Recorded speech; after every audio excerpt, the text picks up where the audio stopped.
6 sunnah hari raya. Yang nombor 6 tu kadang-kadang kita tak berapa beratkan sangat. Mula-mula bangun mandi. Oh, jangan buat hal tak mandi pagi. Yang kedua, berwangian. Pakai minyak wangi. Kecuali untuk perempuan. Boleh pakai sekadarnya sahaja. Jangan sampai bau kuat. Ada larangan khusus pula untuk orang perempuan. Yang ketiga, pakai pakaian yang terbaik. Untuk zahirkan kegembiraan. Baju Melayu brand Bulan Bintang tu, Elrah tu, Vermilion tu, or whatever it is, pakai hari raya tu. Sunnah. Dah siap-siap, dah handsome tu, jangan keluar solat lagi. Makan dulu. Kenapa kena makan? Sebab kita nak zahirkan syiar yang kita dah tak lagi puasa. Dan juga tanda taat kita kepada Allah. Haram kita berpuasa pada hari yang pertama. Sebulan kita puasa, hari ini kita dah boleh makan. So kita duduk, kita makan bersama keluarga. Kita tak lalu sangat, makan ketupat sebiji pun jadilah.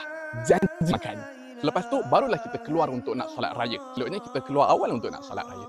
Ajak semua, abang, adik, kakak, mak, semua kita pergi salat raya. Dan tengah keluar tu, yang sunnah kita buat daripada semalam, malam raya tadi, sampai sebelum salat raya, iaitu takbir raya. Dalam kereta kita takbir, tak pernah buat, kita buat sama-sama keluarga kan.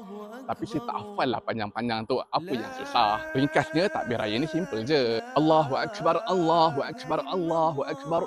La ilaha illallah, wallahu akbar. Allahu Akbar walillahil hamd. Ulang banyak-banyak. Kita takbir dengan penuh semangat. Tanda kita gembira. Tanda kemenangan pada hari raya ni.